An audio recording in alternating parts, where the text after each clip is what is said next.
Welcome back to episode 21 of the No Money Spent series. We are going to be starting with the Kaline moments. This was recorded about a week ago, back when these moments in the second inning program itself first came out. So that one was super easy, which had to get his 3,000th hit. This one is also pretty easy. These Kaline moments for me were a lot easier than I know a lot of people have made them out to be. And I think the key is they weren't power swinging. With Kaline, if you just contact swing or normal swing, it is not going to go very far. But if you power swing and square it up, you will get home runs. So if you're having trouble with these moments, that's what I would definitely recommend, just power swinging. As you can see, that's what I'm doing here, and it is working out in my favor. But of course, this is the first set of moments. The Bob Gibson has already been released. I will get to those. Like I said, I'm a little bit behind in terms of editing. I'm terribly sorry about that. This week has just been super busy, but that moment was pretty easy. So this one took a while because it is, it's just there's so many games. I think it's 7 games total, and it just takes forever. Luckily, we ended up doing it with a game to spare. So again, you just gotta hit, use that power swing tip from before, but this one is one of those time-consuming ones. 11 hits, 4 extra base hits, and 2 homers. Once again, it just takes a minute. But once you do it, it's pretty easy. And we got to get 2 extra base hits in the game. We got another no-doubt home run off of Josh Hader. So these took me under an hour total to complete. And this will get me program stars and also... shout out to Kaline, Mr. Tiger.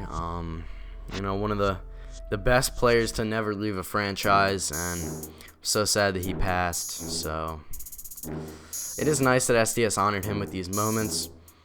Of course, I'm going to try to do the second inning program as fast as possible. I still don't know who I'm going to go with. All 3 of them are really open for me. I'm not super decided on anybody, so we'll see what I end up going with that. But we complete that moment right there with the no-doubter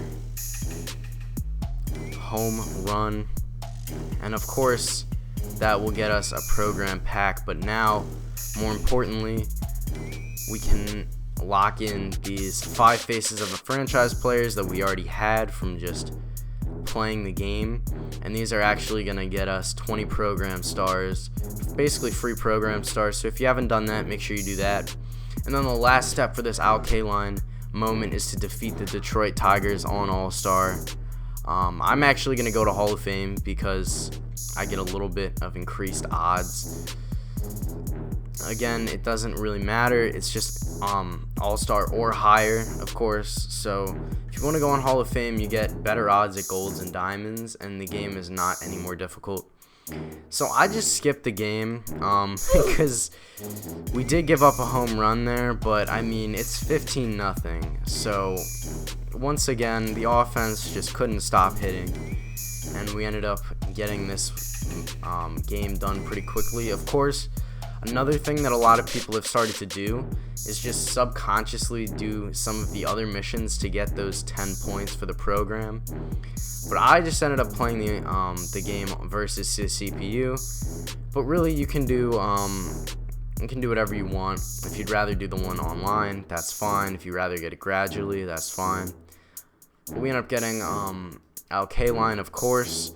Not very usable because his contact's high, but his power is not. But of course, we do get the program stars, and so we've already got 40 program stars day 1. Now I'm gonna hop into an online game. We're in the 690s, so we're actually very close to 700 rank. Of course, this is before the new rank season started last weekend, so just know that when this was recorded, this is the old first rank season, not the new one. I'm a little bit lower right now, but we did end up finding an opponent, and I ended up pitching Shohei this game. Of course, I want to get as many Oswalt innings as possible just so that I can prestige him as fast as possible. The lineup looks pretty good. As you can see, this guy's team ended up being pretty solid. Of course, he had 99 Kluber on the bump, but Soto, Glaber, Gallo, Seager, Santana. This guy's team was pretty much all team affinities, as well as having a 99 Reggie Jackson and his cap in there. This is going to be a good lineup and a difficult game. 99 Kluber is on the bump, so I'm very much considering putting my Kluber in from the bullpen if I'm struggling to locate with Shohei. This guy's 25-14. We're still 15-1. I can guarantee that record will not hold up, but for now, it's nice to see. Gleyber Torres, in one of his first, if not his first online game, actually ends up getting a base hit. A little bit of a slap hit. Was it really deserving? Probably not. We were late on it. But we did square it up, so I'm not going to complain. Unfortunately, Corey Kluber is just gross, and so I'm not going to show all the strikeouts that I had against Corey Kluber, but just know that they were plentiful. It does end up getting out of the inning, and I was having a little bit of trouble locating with Shohei Ohtani. I was giving up a lot of walks, and I'm not going to show all the walks, but just know if there's a runner on base, I probably walked him. Thankfully, Shohei was dotting the corners most of the time, and then other times he would completely miss the ball, and so that was a little frustrating. Good pitch release there. Thankfully, though, we get Tatis to fly out for the second out of the inning, and Gallo, for whatever reason, did not get a running start. I threw it to second base, not expecting him to go to third, and that all sort of spiraled into him getting runners on the corners. Thankfully, Reggie Jackson not able to catch up to the triple-digit Cheetah. In steps Tatis. We're going to be patient. We're going to try to work Corey Kluber as much as possible and try to get him out of the game as fast as possible. Tatis just early squared up, and his center fielder is not getting an animation on it. SDS needs to fix this. I understand that they are at home right now and it's very difficult to work, but that does need to get fixed, whether it's just reverting to the old launch title of the game. Regardless, we do end up getting a run in there, and then Eddie Matthews is able to put it up the middle. Eddie Matthews was raking this game and was really helpful in the back of the order. Unfortunately, Shohei Ohtani was up, and we end up breaking the bat. Thankfully, though, Carlos Santana drops the ball at first base. Not a surprise because he's not very good of a fielder, but we end up ripping the ball. Unfortunately, it does end up going directly into the glove of his center fielder.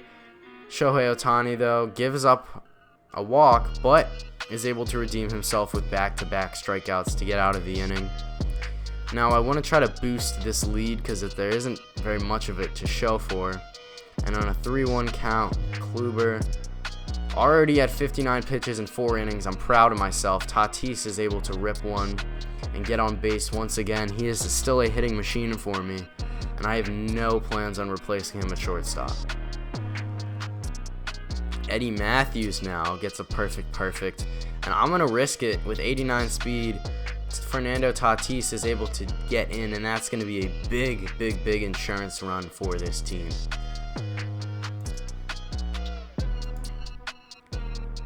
Shohei Ohtani back up, wants some revenge, and he's able to get it. That's an early squared up, but it's going to reach the gap. Eddie Matthews, we're going to try to score him from first base. Unfortunately, we are going to get hosed by quite a bit. I was going to risk it because I'm not too confident in getting hits against Corey Kluber, so I figured I might as well risk it for the biscuit, and unfortunately, it didn't end up working out. And then Reggie Jackson responds with a home run that ends up tying the game. That was pretty much the breaking point for me. If he gave up another hit, Ohtani would be gone, and in a 3-0 count, I put it right down the middle. I 100% should have walked him, but I didn't. And at that point, I am done with Shohei Ohtani. He is leaving the game, and if you want to pitch a Kluber, I will pitch a Kluber. Once again, this is a response Kluber in response to somebody else. I would never start Kluber intentionally. We get Santana frozen, and then we get Kluber to pop out. Kluber is disgusting. He's an endgame pitcher. Him and Newhouser are endgame pitchers. And when your staff really only needs to be 3 people this year, it's not really fair. Gleyber Torres absolutely gets got. But Corey Kluber is not untouchable. Matt Olson able to pick the slurve out of the bottom of the zone and absolutely crush it. And you know what? Because he's got Kluber on the bump, because he's taking forever to pitch, I'm going to watch the replay and soak it in. We finally get to Corey Kluber in a big way. 430-foot blast from Matt Olson. And let's keep this momentum going. Thankfully, we do. Willie Stargell responds with yet another slurve that we were able to take out into right field. I have Kluber's number, and I am going to continue to call it. Willie Stargell, no doubt shot, absolutely beautiful right there. We're going to watch the replay again. 395-foot bomb this time. Only 105 off the bat. And Eddie Matthews now, the 1-2 count. Eddie Matthews going to take it the other way, and that is going to be yet another single for Eddie Matthews. He can't stop getting on base. I end up bringing in Pete Alonso to pinch hit, and I was just behind that four-seamer upstairs. So he does get out of the inning, not after.